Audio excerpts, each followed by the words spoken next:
everybody, this is Randy Siri and this is our Module 12, the case study with Mrs. Stevens, and we're going to go ahead and get started. Prior to talking about Mrs. Stevens, I want to review some of the things we've learned about teacher evaluation, observation, and providing meaningful feedback. So we're going to go ahead and get going.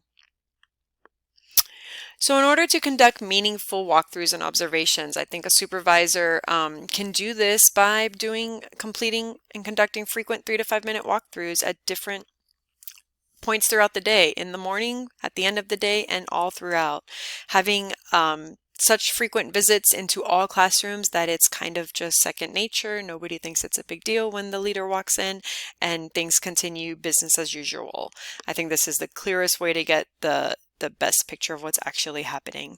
I think when possible, we need to provide feedback as immediately as possible. So we need to be able to give feedback on walkthroughs pretty much right away, and formal observations shouldn't be more than the next day. We do want to provide teachers some time to reflect, obviously, on a more thorough observation, so that they can have meaningful conversation, but sooner is better than later. And then we need to have our look-fors already planned for in advance. We can't look for everything all at once, so we need to do so effectively by choosing what we're going to be looking for and then communicating that out, whether it's letting teachers know in an email, in common goal setting at the beginning of the year, things like that, so that everyone is aware of exactly what it is we're doing when we're coming in. Some of the sources and data that we can use to provide feedback should be the following. We need to provide observations and not judgments. So we want to make clear that what we have seen is what we're reporting and not what we think about it. It's harder to argue with that. Providing counts is really effective. So we can say student X was inattentive this many times, or the teacher called on this student 15 times, or the students were on their phone, whatever it is. And then we want to provide resources, examples, and references. So when we are providing feedback, we want to be able to be very specific, give examples, and clear up our expectations, and then provide the resources for teachers to follow up. So we can give them something to read, we can provide a person we want them to observe, or a coach we want them to work with. We can model it for them by coming into their classroom or having somebody else come into their classroom. All of those things are going to be helpful when the teacher is trying to correct something that you're not pleased with or that you want to see change. I think informal and formal assessments play a really key role in learning about what's happening in the four walls of our classroom. It's pretty much impossible to know what's happening all the time, but by providing lots of informal assessments where we're just popping in and giving them a quick 3-minute walkthrough and providing them some feedback on things you noticed, or combined with more formal observations and more formal assessments where we include student data, growth, perhaps student surveys, multiple measures, we'll be able to have a better idea of what's happening within the four walls of a classroom.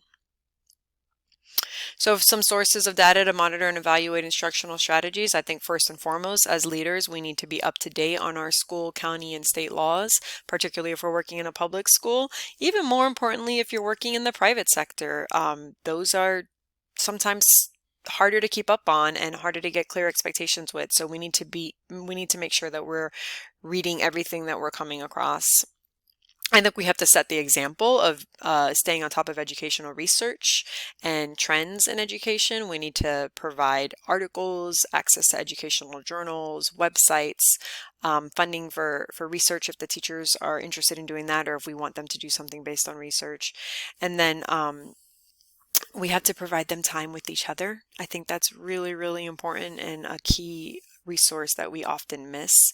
And then we have to give teachers an opportunity to provide their feedback on the tools and rubrics and scales that we're using. I think that helps them to become invested in the process and makes them feel heard.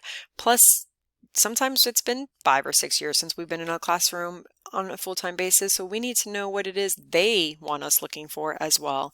And I think that that goes a long way for building trust and building positive relationships. So some additional sources of data to monitor. Absolutely, we should be looking at more than just our walkthroughs and our observations, because we all know that everybody behaves differently when a leader walks into a classroom. So we need to look at student growth data. We need to look at student surveys if at all possible. We need to check lesson plans and grade books and see how students and how teachers are grading and how students are performing on a particular assessment or within a particular standard. That's really key. If we notice that only one student is passing a test, then we know that there's a problem, either with the grading or with the instruction. We need to look at teachers' professional development choices, the things that they are interested in learning more about, and then how effectively do they implement that? How consistent and committed are they to perfecting their craft? How often do they seek out other people, other research? I think it's really important for us to know how our teachers feel about professional development, how they approach it, and then how they actually use it. Equally important, of course, is for us to do and provide intentional professional development, and that's hard too, but it's really, really important. And then I think the goal setting sessions and the paperwork that teachers submit based on what they want to do for their goals and their professional learning, that's important also. The time that they spend on it, looking at that carefully, and then the time you spend with your teachers one-on-one, giving them an opportunity to talk to you about their feedback, and then also providing them with feedback and just having conversation. How do they handle that? How do they approach that? How do they work with others? All of those things are things that we need to consider when we're monitoring teacher effectiveness. The responsibilities of a principal. Oh, these are ever growing. I mean, we wear so many different hats and it seems like it just continues to stack on the hats. But I think first and foremost, just like we want our teachers to build relationships with their students, our principals have to build relationships with our faculty and staff. There has to be trust. We have to create some shared goals. We need to make sure our teachers are a value part of creating, envisioning plans, strategic plans, whatever they're called on your campus. This is really key because if they're invested in it and we are transparent in what we want and what our goals are, and we have them help establish our goals, then I think that they're going to give us their best selves. We have to communicate expectations and be really clear about this. And this is really key because when expectations are not clear for parents, for faculty, for staff, then just like it is for our students, we have all kinds of mixed messages, and that creates a lot of distrust. We need to provide research-based, intentional, and targeted professional development opportunities. These should be based on the goal setting that we're doing together as a team. What is your staff interested in learning more about? What trends do we see based on our data? And what do we need them to learn more about? And then we have to be willing to do the work ourselves as well. We can't ever ask our faculty members to do something that we're not willing to jump in and do. So they need to know that we're going to roll up our sleeves and get dirty also. We've got to provide space and time for collaboration, mentoring, and peer observation. Peer observation is one of the things that I'm most interested and most excited about that we've learned this semester. And I think it's one of our most overlooked and economically based, it's just a great way to really enhance the teaching at our school is by relying on one another and relying on each other, and having our teachers working in a community that is truly collaborative and relies on each other. Like, hey, so-and-so, come on in. Can you come into my classroom because I'm struggling with this particular concept or this particular teaching strategy, and I was wondering if you could help me out. And I think building that culture is a really key piece. It's hard, but it's really important. And then we need to provide support and coaching resources, and that sometimes means personnel, and it could also mean providing time, like I already said, and space for teachers to learn more about a particular teaching methodology, some content, whatever it is. Principals can really effectively monitor and have a true understanding of how a teacher actually behaves by visiting classrooms often and at varied times. In addition, we need to use multiple measures. So we've got to get student feedback, we've got to examine professional development choices and implementations, and we have to look at their lesson plans and grade books as additional sources of data. We also have to look at student data. Standards-based testing is just Standardized testing is just a fact of life, and it's not going away anytime soon. So we need to look to see how our students are growing to truly monitor teacher effectiveness. Okay, so in the case of Mrs. Stevens, I read this as a case study in what not to do. I think there were a lot of missed opportunities with Mrs. Stevens, and while she definitely has some room to grow, I think the leader in this case study missed a couple of key things. So let's go ahead and look at that. So some of the factors that led to his conclusions about Mrs. Stevens were that students weren't engaged in class discussions. They were often heard talking amongst themselves. Who doesn't? And then when approached, Mrs. Stevens turned defensive. And I kind of think that's a very natural thing to do. I see that a lot on my campus as well, because our teachers are still unsure of our leadership. And I think that's the case here. So some of the conclusions that this leader drew about Mrs. Stevens was that she was seen as unapproachable, unmotivated, and irritable. She's viewed as an ineffective teacher, with little classroom management. And I think there was a lot he could have done differently to prevent this or to assist her and give her a real shot. One of the big things I think that is a problem is the observation form. I think there's a couple of strengths. It does have more than 2 ratings and some out-of-the-box thinking by including relationships with students and peers, but it doesn't include multiple measures such as student data or student surveys. It's got a judgment on personality. That I thought was really harsh. I don't think we're in a position to ever make a judgment on a person's personality. I think we have to give specific examples. And this form did not allow for that. And it didn't allow for suggestions or keep track of attempts at reproach. So basically, this case study kind of only elicited this one observation and then maybe a second observation, and then that was it. There was no, I want you to do these 3 things, or here, let's read this article, or let's talk to this teacher that does some of these things well.